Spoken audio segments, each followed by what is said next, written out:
कर जाए तो अगर मेरे को वोट नहीं डाले तो बीजेपी जीत जाती है, गोश्त बंद हो जाता है। आप ही गौशाला को परसों 1,10,000 रुपये दिए, फिर हम आप बीजेपी को डर को जब वोट दे रहे माइनॉरिटी से, बीजेपी माइनॉरिटी के खिलाफ है बोल को, फिर आप वही गौशाला को जाकर पैसे दे रहे, तो फिर आपको हम वोट क्यों देना। आप असेंबली में दलितों के लिए क्या आवाज़ उठाए, क्रिश्चियन कम्युनिटी के लिए क्या आवाज़ उठाए, ख़ासतौर मुसलमानों के लिए CA NRC, हिजाब पे, हिलाल कट पे, ये जितने मसले और मसाइल पे आप असेंबली में कितने बार आवाज़ उठाए। आप मुल्तानी कॉलोनी की जब ओपनिंग में आए थे, यही मीडिया वाले आपसे सवाल किए थे तो आप असेंबली हलातों बोले, क्यों असेंबली के अंदर आप परसों नहीं सेशन था उसके अंदर आवाज़ क्यों नहीं उठाए। और कितने क्वेश्चन रेज करे जो बीदर डेवलपमेंट के लिए, कि हर मामले में ये किसी भी काम में जाओ मैं करा दिया, MP लाइट में आ गया तो मैं करा दिया, हर चीज़ में।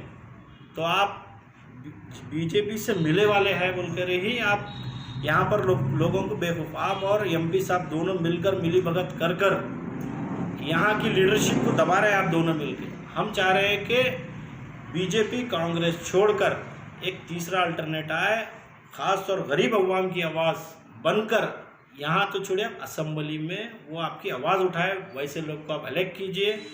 और मैं तमाम यहाँ की मीडिया का भी तहे दिल से शुक्रिया अदा करता हूँ। माइनॉरिटी के वास्ते उन्होंने जो मैं लीडर हूँ वो कल्याण कर्नाटक के, तो इसके वास्ते माइनॉरिटी के लिए एजुकेशन के लिए उन्होंने क्या करें।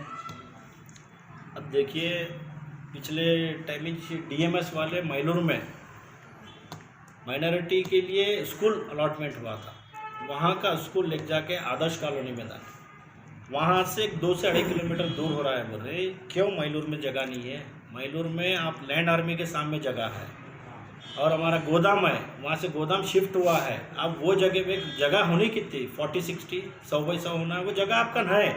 और आप एक MLA है, आप ये नहीं बोलना कि जगह बताओ, जगह निकालना आपका तहसीलदार का काम है, पब्लिक का काम नहीं है। हम आपको चुन रहे कि आपको पब्लिक की समस्या को हल करने के लिए, हम अगर जगह बताना है तो हम आपको क्यों चुनते थे। माइनॉरिटी यूनिवर्सिटी बनाने का भी वादा हुआ था सिद्धारामैया के दौर में, अब तक नहीं होने की वजह। माइनॉरिटी यूनिवर्सिटी नहीं लाते लोग। यहाँ पर एक सैटेलाइट स्कूल का भी ऐलान हुआ था नीचे सोलपुर में, वो भी सिर्फ वादा था, अभी तक कुछ नहीं हुआ। 1000 करोड़ का डेवलपमेंट करे बोल रहे हैं, ठीक है, 1000 करोड़ में क्या करे उसका एक डिटेल बताइए आप। 1000 करोड़ 1-2 रुपये नहीं है, 1000 करोड़ है। 1000 करोड़ में तो बीदर सिंगापुर बनता था। ये सिर्फ इनका कमीशन बेस चल रहा है, हर जगह इनका कमीशन फिक्स है। और इन्होंने एक नया CMC से घर अलॉट करते बोल के उन्होंने इससे पहले फार्म हाउस में लिस्ट लगे थे, लेकिन अब तक नहीं हुआ। इसकी वजह क्या होंगी।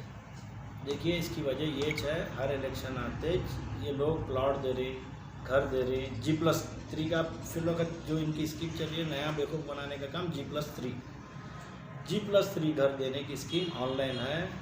वो ऑनलाइन हुए के बाद CMC सर्वे करती है, CMC सर्वे कर चुकी है। जिसका घर नहीं है उनको घर अलॉट करने का काम CMC का है। और किसी का घर नहीं भी है तो उस आधार कार्ड लिंक, हर प्रॉपर्टी के भी आधार कार्ड लिंक है, वो हिसाब से ऑनलाइन ही घर मिलने वाले हैं। ये बेवकूफ़ बना रहे हैं कि आ जाओ फार्म हाउस में हम ऐड कर देती हूँ, ऐड करके मैं लोगों से भी अपील कर रहा हूँ, वो आश्रा डिपार्टमेंट का काम है। आप जो भी डॉक्यूमेंट देना है वहाँ बल्दिया में आश्रा डिपार्टमेंट में, वहाँ ऊपर एक रूम है, वो रूम में डॉक्यूमेंट दीजिए। वहाँ से ऐड हुए के बाद जब मीटिंग होती है हमारे से नहीं होता। आप देखिए यही होने वाला। मैं इसलिए बोल रहा हूँ, 4.5 साल इन्हों कहाँ थे, लॉकडाउन में इनके पूरे भाइयाँ कहाँ थे, सीलडाउन जब हुआ ओल्ड सिटी इन्हों कहाँ थे। ये पूरे मसाइल आप याद रखिए और इनको सवाल करिए कि इन्हें 4.5 साल कहाँ थे। अभी आपने कहा है तीसरी लीडरशिप को लाना चाहिए। जब भी कोई टिकट का दावेदार फेस पर आता है तो जब भी वो कोई इंटरव्यू देता है तो कहा जाता है ये उसका आदमी है, तो ये कहाँ तक सही। देखिए, ठीक है, जनता दल से हम टिकट पूछ रहे, MIM से कोई XYZ टिकट पूछ रहे, बीजेपी में भी 4 दावेदार है। तो आप बीजेपी के भी जितने लीडर दावेदार है, क्या वो रहीम खान साहब फंडिंग करते हैं उनको जी? रहीम खान फंडिंग कर रहे हैं क्या? ऐसा कुछ नहीं है। सबको डेमोक्रेटिक कंट्री है, सबको हक है अपना अपना टिकट पूछने का। अगर MLA साहब को उतनी फिक्र है माइनॉरिटी यहाँ जिताना है तो 15 साल वो MLA रहे, एक बार उन्हें घर में बैठिए, तीसरे आदमी को चांस दिए या नौजवान को चांस दिए। अगर उनको माइनॉरिटी इलेक्शन आप लड़िए, आपको जैसा लड़ना है लड़िए आप। हमको जैसा लड़ना है और कोई भी एक्सरसाइज जो पार्टी को है उन्होंने इलेक्शन पार्टी है उनके इलेक्शन लड़ने के से घर में बैठने की कोई जमात नहीं है, कोई तंजीम का काम नहीं है, कोई सोसाइटी का काम नहीं है कि जाको बैठे।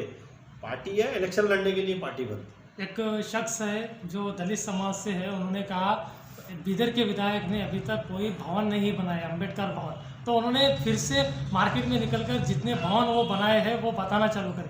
तो मुसलमान कमेटी की तरफ से भी आवाज़ उठाएगी आखिर मुसलमानों के लिए क्या किया गया। तो एमएलए साहब बोलते हैं कि ये सिर्फ मिनॉरिटी में दलित समाज के लिए बजट आया है, क्या ऐसा भी बजट कोई आता है? देखिए SGIRY का एक स्कीम्स है, वो जो कमेटी हॉल को यूज़ कर सकते, चाहे वो कहीं कौन सी नहीं कम्युनिटी रही थी सबको। मुल्तानी कॉलोनी में 2009 में जब बारिश हुई थी, जब कमेटी हॉल एक साइड से गिर गया, आप जाकर देख सकते हैं मुल्तानी कॉलोनी में, वहाँ पर नमस्ते आदाब। आज प्रेस कॉन्फ्रेंस करने का सबसे बड़ा मकसद जो यहाँ के विधायक रहीम खान कल जो लाइब्रेरी ओपनिंग में कहे कि उनके बगैर बीदर में कोई पत्ता नहीं हिला सकता। तो जब लॉकडाउन हुआ, ओल्ड सिटी सील डाउन हुआ, इन्होंने जब इल्ज़ाम लगाए कि बीजेपी करी, यहाँ के डीसी के ऊपर इल्ज़ाम लगाए, उन्होंने जब सब उनके बगैर कुछ नहीं हो सकता, तो फिर ये सील डाउन लॉकडाउन भी कराने के ज़िम्मेदार उन्होंने है। क्योंकि यहाँ के लोग को जब तकलीफ़ हो रही थी, सील डाउन के मेडिकल की फैसिलिटीज़ नहीं थी, कुछ भी नहीं थी, वो आवाज़ नहीं उठाए, उनके ही कहने पे लॉकडाउन और सील डाउन हुआ था। और आप देखिए इससे पहले जो नगर तो विधायक जी इनकार करने का है बात को, सील डाउन और लॉकडाउन नहीं हुआ, बल्कि उन्हें बोले कि ये बीजेपी की साजिश है। बीजेपी की अगर साजिश है तो फिर आज जितना भी डेवलपमेंट हो रहा है तो बीजेपी करा रही है, इन्होंने करा रही, क्योंकि जब इनकी बीजेपी की सरकार में जब कोई सुन रहा ही नहीं तो फिर अब कैसा सुन रहा डेवलपमेंट वर्क में उनकी।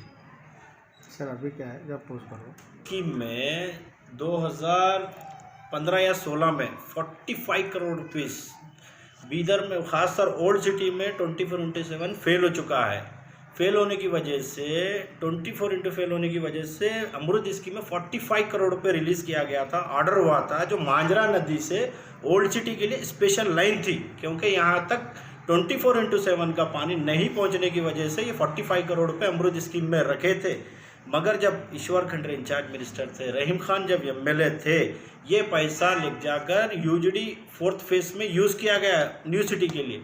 तो इसके ज़िम्मेदार भी रहीम खान ही है, जो ओल्ड सिटी को आज पानी नहीं मिल रहा।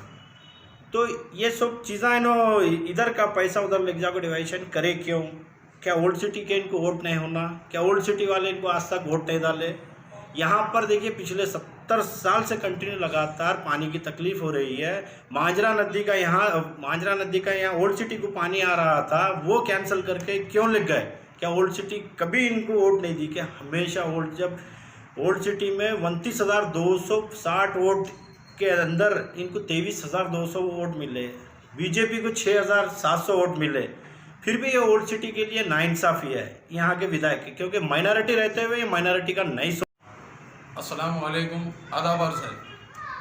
आज ख्वाजा शेख अज़हर साहब की जानिब से आप लोगों को यहाँ पे बुलाने का मकसद, इस प्रेस कॉन्फ्रेंस का मकसद ये है कि बीदर डेवलपमेंट किधर जा रहा है, किसके ज़रिए हो रहा है और इसका क्रेडिट कौन ले रहा है, ये सब बातें, और बीदर की तरक्की कितनी हुई है, इसमें कितना झोल है, किस तरीके से लोगों को बहकाया जा रहा है। जो काम करते वक्त जब पब्लिक इशू आते हैं तो अपने आप को बरी करके चले जाना, और जब कुछ एडवांटेज उठाने का, क्रेडिट लेने का काम आता है, तब क्रेडिट लेते वक्त ये काम सब मेरी वजह से हो रहा है, ये जाहिर करना यहाँ के लीडर, ख़ास करके यहाँ के शासक का शेवा बन गया है।